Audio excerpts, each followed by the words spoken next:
Hello and welcome to Binar TV. Today I'm here with Marcin Zabielski, Managing Director at Hedgehog Fund, and we're gonna talk about startup commandments. What makes a successful startup? Why so many startups fail? That's all that we are gonna talk about today with Marcin. So Marcin, you personally developed a lot of startups. You work with a lot of startups. You see the community, let's say, from the outside. How do you judge? Is there any general commandment, any general rule by which you can determine that a startup is successful? To have successful startup, you need two elements. The first of all, you need to have the very good, awesome team and the founders. Usually, there is a rule that one founder usually is not enough just to build successful startup, because it's very risky to have one person who just goes through the whole process of the development of the startup. It needs at least 2 or 3 people, the team. So it's a teamwork from the start. Yeah, it's a teamwork, because it also developing the startup needs plenty of the passion, plenty of there are plenty of breakdowns, and somebody could just help you as a founder. So the team is very important. On the other side, the second element is the market. So the market must be big enough, or the niche must be big enough just to build successful company. Of course, there is a very good situation is where there is a as they call the blue ocean, when there is no competition at this niche, at this market. But sometimes you must do something in a different way, in a better way than the others, and you also can win. So between these two elements, there is also a product. So you must build a very, very good product that client must or would like to buy. Yeah, so there are these 3 things: human factor, obviously, teamwork, Sure.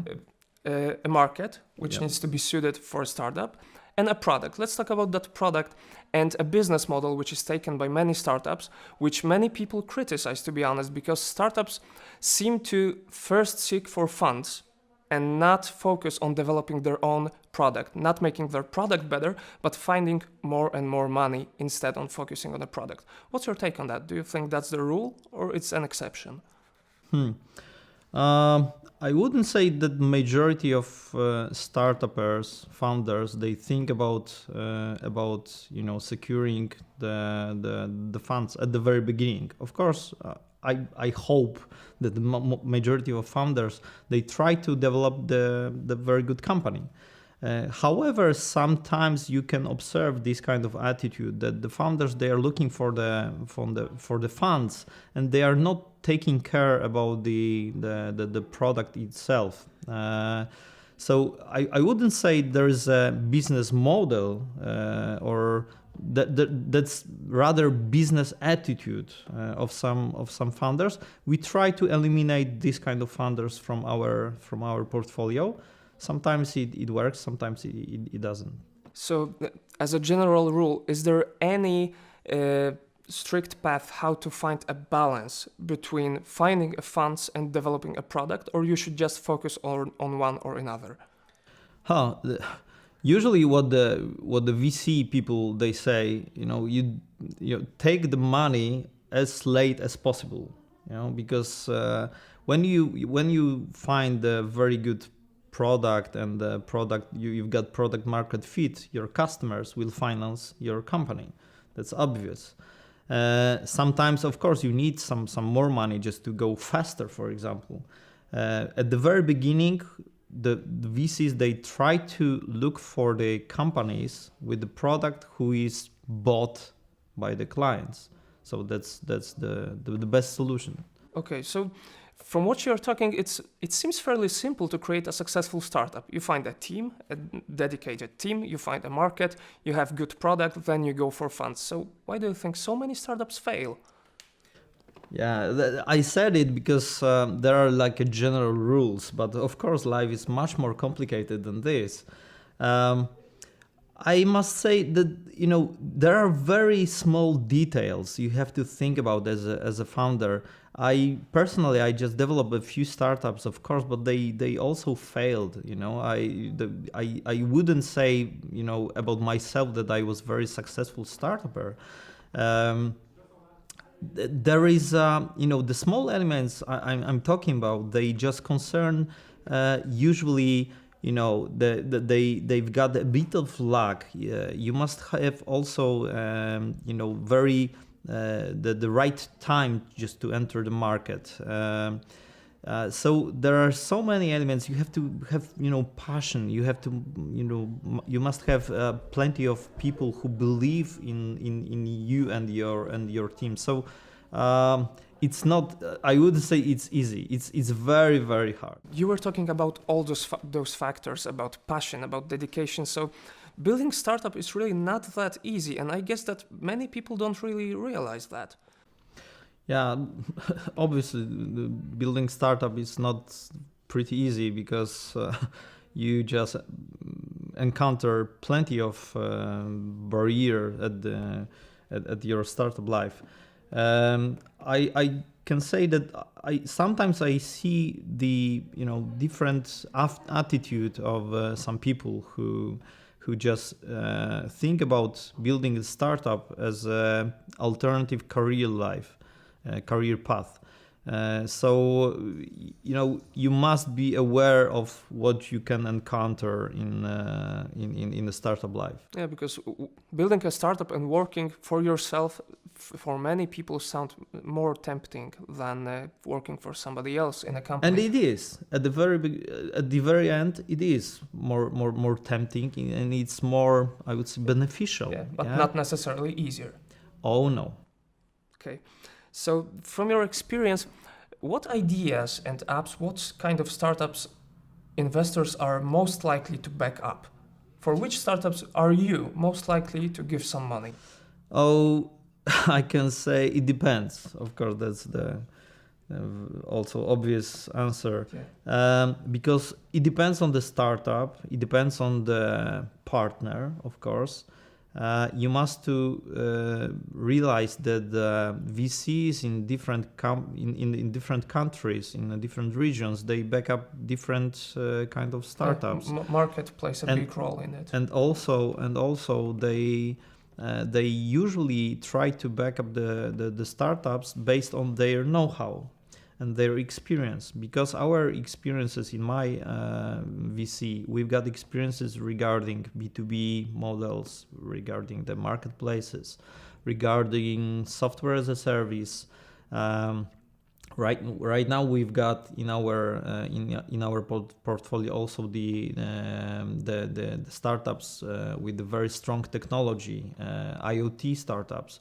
So these are the companies, the startups we prefer. I can say also that in Poland there's very strong community of startups, of software as a service startups, as well as IoT startups, and beacons. That's probably because we've got very talented technical side technicians. We've got very good developers. So it also, the supply of startups, supply of projects, and the know-how of the founders, it also influences the number and the startups you can support. So when a founder comes to you for money, do you look only at his product, or do you also consider himself as a startup, as a person? Is it more valuable to you to judge whether he is worth funding? It's everything. It's like a mix of everything. Of course, we try to look at the founder, at his values, what they try to achieve, what is their motivation, what is the genesis of the startups, how did he find out there is a problem, and how he would like to solve this problem. Sometimes we also try to look at his history. Personally, I like the people with a strong, history of failures even, because I can assume that he just learned something on these failures. So experience is very important, but also the passion to do that. I mean, when I can see that this person is trying to break the wall, and he's very committed to it in everyday life. So I can also assume these founders, they are good quality founders. Yeah, so these are the virtues of a founder that you are looking for. Are there any universal ones? Because you yourself are a man of many talents. You are a musician, you're a founder, you worked with startups. So I guess that you're looking for similar core values in founders. Please don't mix the hobbies with the real real values. I would say that I try to assess the person as the individual, as a whole, because these values they represent, the people they represent, they also influences the business. So it's kind of the truth that usually the partners in the venture capitals, they try to look for very similar personalities they are, or even though someone wise said that you should surround yourself with the wiser people.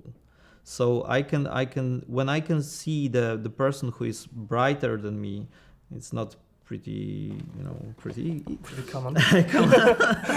No, that was a joke. But when I see the people who are wiser than me and they know much more about this specific project, specific market, specific niche, so this is the person I look for. Yeah, because who would you learn from if not from people wiser than you, right? Exactly. As an investor, when you're looking at a startup, do you judge them based on their technological background? Do you check whether they have their own CTO or they use a software house? Which method is more beneficial for them and which is more favorable for you as an investor? When you deal with the technological startups, technology is pretty important, as you can probably imagine. So yes, of course, the technology and the people who are dealing with technology, they are very important. In my opinion, when you try to develop startup at the very beginning, you sometimes need a scale just to scale up the technology, and then you could use the software houses. On the long term, usually the startups, they need their own technology because that's like the essence of their existence. Startups could scale up their resources just working with software houses. I can say that, for example, I just met the guys from Binar apps. It was a few years ago. And I was pretty surprised because my contacts with the software houses, they were pretty limited at the very beginning. But so what makes Binar different? Yeah, the story is that my wife, she started to develop her own startup, and I was looking for the software house who could help her, developing this one. And they were, I just checked 20 of them. But in this particular one, in Binar apps, they were, it was the first software house where the people, they were friendly and proactive. Oh. They tried to, explain me some things I didn't know, or even my wife didn't know about the technological side, and they started to tell me how to build it, and that was different. They didn't approach to me saying, okay, what would you like to do? I just at that time I even didn't, my wife we didn't even know how to create the product. Okay. So this proactivity, it was what differentiated them from the others. So you're saying it's not the norm that software houses are proactive? They are more like a passive. Yeah, I would say so. Yes. Majority of them they are waiting for some kind of list what to do, and they are doing it. And it's different with Binar. Yes. And after working so many years with so many different businesses, after funding them, creating them. Only 20. Come on, it's not that long. Yeah, it's not that big, really. What do you think? Is there any general set of advice that can be given to any startup founder which he can build upon in creating his own business? Can I answer with a question? Obviously. Do you know why my fund or our fund is Hedgehog Fund? Not really. Explain it. Okay, so there is one very good book, business book by Jim Collins, From Good to Great. Good to Great. So there is Jim Collins. He just found out the hedgehog concept. This hedgehog concept is I wouldn't explain all the name of this, but to explain hedgehog concept, you must think about 3 areas. First area, and then you will have the success. First area is you must do everything what you are the best of.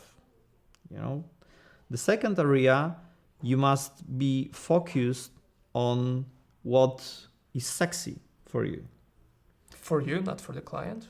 For you, that there's a passion on what you do. Yeah. All right. And the third one, you must make money on it.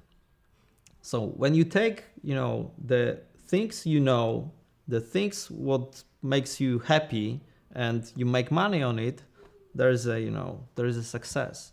So there's a hedgehog concept. We try to find out the startups and the founders who believe in it, these kind of philosophy. So okay, so it all boils down to not only building a product which can make money, but also encompassing a passion and your top skills in building something. Exactly. On the long term, when you make money, even if you're the best of in the world, but you lose your passion, so you will lose on long term.